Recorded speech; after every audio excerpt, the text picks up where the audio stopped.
Namaste and welcome to the audience in this brand new episode of our program Guest in Town, Atithi Devo Bhava. It's me, Rohan Shrestha, and today we are going to focus on the Canada-Nepal relationship. For this, we have the Ambassador of Canada to Nepal, Mr. Nadir Patel. Let me welcome him. Excellency, welcome to Nepal. Welcome to Himalaya Television. Thank you so much. And thank you so much for giving us your precious time. Pleasure. Tell us something about this visit of yours.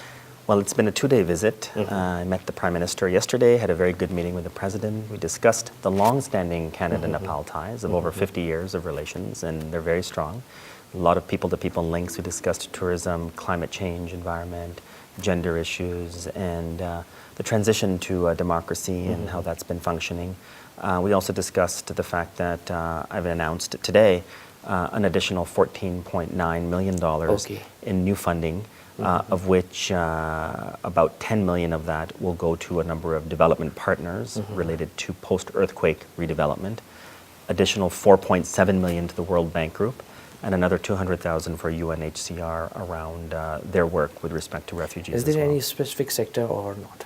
This is all largely related to post-earthquake redevelopment. This brings Canada's total commitment around post-earthquake redevelopment to $51.7 million, and is broad-based. It's housing, rural housing, water, waste management, sanitation, hygiene-related initiatives through partners that are already active on the ground here. Okay, since Canada is funding so much for Nepal, isn't it? This time $14.9 million, and previously also in different sector that Canada has already invested. So Canada has already given the fund for the development. How do you see the development pace in Nepal? I think the fund. Are we on the right track? Absolutely. I think, in fact, when I speak to some of the development partners or in some of our multilateral partners, such as the World Bank Group, things are moving in the right direction. Still much more work needs to be done around post-earthquake redevelopment efforts, but certainly there's been tangible progress and quite a bit that has happened. What kind of things that we have to do? Well, I think you continue the momentum that's existing now with respect to housing, waste management, water, and other areas. And given that the success has generated results, I think this money will be very useful for those organizations that are already in this space. We also, Canada announced its new international assistance policy in the last couple of months, the Feminist International Assistance Policy.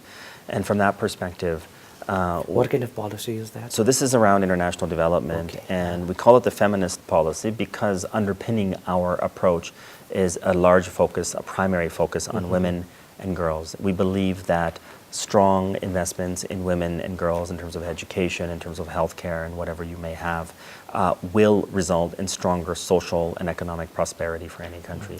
And so in Nepal, if you take back the last several years, we've had a total of about $120 million in development money make its way into Nepal. While we don't have a bilateral aid program or countries of focus with any country, our new policy allows us to take stock of what the development priorities are in places, including Nepal, which is one of the things that we're doing here, to see where there could be some opportunities for other projects as well. We also have with us on this trip the regional director for the International Development Research Center, IDRC. It's a Canadian organization. And they have about 14 projects of about $14 million active right now, and they look for new opportunities as well. So I think our commitment will continue, and if you take that and add to that our other long-standing relations around people-to-people ties, education, the number of students is increasing. Excellency, how do you analyze the overall, since it's been around 50 years that Canada and Nepal relationship, isn't it? And you have been investing in and funding for Nepal so much. How do you analyze the overall relation between these two countries? Well, I think the overall relationship is strong and growing, and is growing and continuing to flourish. And I think we need to make efforts to ensure that we build on that momentum for success. So, for example, this additional funding is part of that initiative. In addition to that, I was here last in March for the Global Investors Summit. I brought a delegation of Canadian companies. Today, we're looking at exploring some new areas of cooperation on trade and investment, which I think could bear a lot of fruit. We've also looking at ways in which we could further advance mutual interests around environment and climate change. These are areas that are of importance to Nepal and Canada. Canada for Nepal, how Canada perceive Nepal? Because we are in the political transition period, and we are right now in such kind of period. Do you believe that the political situation of the country hampers the development pace? I won't comment on politics with respect to Nepal, and it would be not fair to do so, primarily during an election period as well. What I would say is Canada very much values its relationship with Nepal and will work with any government in Nepal because the relationship is so strong. And the relationship is deep-rooted in people-to-people ties and has a history of, as I said, over 50 years. So from our perspective, that relationship will not change, that commitment will not change, and no matter what the political situation may be, and it hasn't changed. So has that hampered the development process in Nepal or not? Well, as I said, when we talk to our development partners and we talk to the multilateral partners, and we had some meetings today, they pointed to success, tangible results, more work to be done. But I wouldn't articulate one reason or one initiative that has led to success or that has hindered success. I think things are moving at a pace that is on par with what you would have with any other natural disaster post event reconstruction fund as well. And that was sort of what we heard today from our colleagues in some of the other organizations. You just met with our Prime Minister as well, similarly the President as well. What is their opinion on this development? How do they perceive this development? Are they on the right track for making Nepal prosperous? Well, they've welcomed Canada's contributions and they also welcomed our additional funding that we announced today. And I think there's a recognition that Nepal has objectives to graduate as an economy, to lead economic growth, but the development funding, or in this case the post-earthquake redevelopment funding, helps in that regard. And that was essentially the gist of the sentiment. And we discussed other things around economic opportunities. We discussed other areas, including, as I said, education and tourism as well, and how we could strengthen the relationship and make it even stronger, which will focus Do you feel that there is plenty of space, or let's say the environment for the investment in Nepal? I think and I attended the Global Investors Summit that took place in March. I brought a number of Canadian companies. We are exploring areas. For example, Canada's second largest hydroelectricity producer in the world. And we already have companies that are active here in terms of advisory, consulting, and looking at ways in which we could partner and help advance some of the economic initiatives in that space. We have companies like Bombardier that are selling airplanes in Asia, and there could be an opportunity to feed into that. So I think like any economy, like any country, there are selected sectors that Canada can play a role in advancing, and that's why I attended that summit, and I think we see potential. What about Nepal? Absolutely. Well, precisely. So Nepal. Which sector? Well, so as I said, hydroelectricity, aviation, to name a couple examples. I think energy, renewable energy, agriculture. Canada has a very strong agricultural ecosystem around technology, fertilizers, and some of those areas as well, just to name a few. Nepal has a mountainous region, of course, and so does Canada. So there could be some technology around the development of roads in cold climates where Canada excels, and there could be some opportunities there. Strength and weakness of Nepal? I would say many strengths. Starts with the people. My biggest impression is how talented, friendly, driven, motivated, and wanting to make change for a better Nepal people are here. And I think that is by far the greatest biggest strength of Nepal. Absolutely, absolutely. And we're so fortunate to have many Nepalis in Canada as part of the diaspora. We're also fortunate to have this relationship here. I wouldn't articulate anything as a weakness, but if I could say something that is challenging for us is the climate, the environment with respect to seasons, and this is something that's beyond anyone's control. There's only so much you can do in terms of development, given the mountainous regions, given the weather climates as well, and that, of course, creates challenges. But we work through those challenges just like we do in Canada when we have strong winters as well. Excellency, you just said that it's been 50 years relationship with Canada and Nepal. Don't you feel the time has come to establish an embassy in Nepal? You know, I think that discussion comes up from time to time. I've given you a number of examples where we've had over $120 million in funding here in the last several years.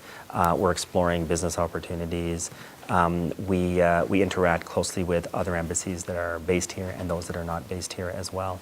And I believe that you can, in fact, achieve bilateral goals, work together here together, but also multilaterally without necessarily having a physical presence. We do have an honorary consulate here that does some very, very great things for us. And this is my 5th visit here, Right. but in between my visits, my deputy ambassador and senior officials from our embassy are visiting here on a regular basis. I made some commitments yesterday in meetings with the foreign secretary and others that I can hop on the next plane here for any business. So I would say, do I think it's time? I don't think it's necessary to have a very strong relationship and be very good friends and flourish that relationship and in fact not have a presence here. I think it's possible to do that. So. For the development, import and export plays a vital role. What about Nepal and Canada? Well, I think our two-way trade is very low. I think we'd like to see that increase. And one of the things, I brought the head of my commercial program on this trip, and we met with the Nepali Chamber of Commerce here as well. We've met with others. You know, if you look at the fact that there's over 1,000 Canadian companies doing business in South Asia, Southeast Asia, South Asia, there's certainly interest in those companies doing business here in Nepal. And we're pleased to see that there's movement around policy changes and reforms and capacity building, investment policies. The more that those reforms happen, the greater the trade and investment linkages will be. I guess we are running out of time. So at last, what is the condition of Nepali people in Canada? You know, what we're finding is, first of all, Canada is a very welcoming place. It's multicultural. Its inclusiveness is one of our greatest assets. Its diversity is one of our greatest assets. And though whether you're from Nepal or any other country, Canada will very much welcome you and create opportunities like no other place. Right. I'm an example of that as well. But what we're also seeing is, whether it's Nepal or other countries, there are those that are studying in Canada and coming back to their home countries, whether it's Nepal or other countries, and giving back in different ways, taking an education and work experience, building businesses, contributing back through governance, policy improvements as well. So I think the condition of anyone living in Canada is one of warmth, success, inclusiveness, and in many cases they want to give back, and that's what we're seeing here in Nepal as well. I would also mention that this year Canada is celebrating its 150th anniversary. Okay. And we're very happy that we're here in Nepal to be able to celebrate Canada's 150th anniversary. And over the course of multiple decades, many individuals from Nepal have been important in shaping Canada's history. So I think it's a very, very great opportunity to celebrate. Right. At last, what Nepal have to do to attain the economic development, or let's say for the development of the whole nation? Well, I think what Nepal is doing around policy development, around capacity building, around economic reforms, trade liberalization, investment liberalization, is a movement on the right track. That is very, very important, and the more that happens, companies will take note, and it will result in economic prosperity. And I would add to that, going back to what we discussed around gender issues. For Canada, we believe that a greater focus on gender equality, on women and girls, and education in particular, will lead to economic prosperity. And I think those are the two things that I would continue to focus on. Well, thank you so much, sir. Thank you so much for your time. Thank you very much. Pleasure. Thanks to you as well, the audience, for your time as well. Do stay with us for more news and entertainment packages. Keep watching Himalaya Television. Namaste.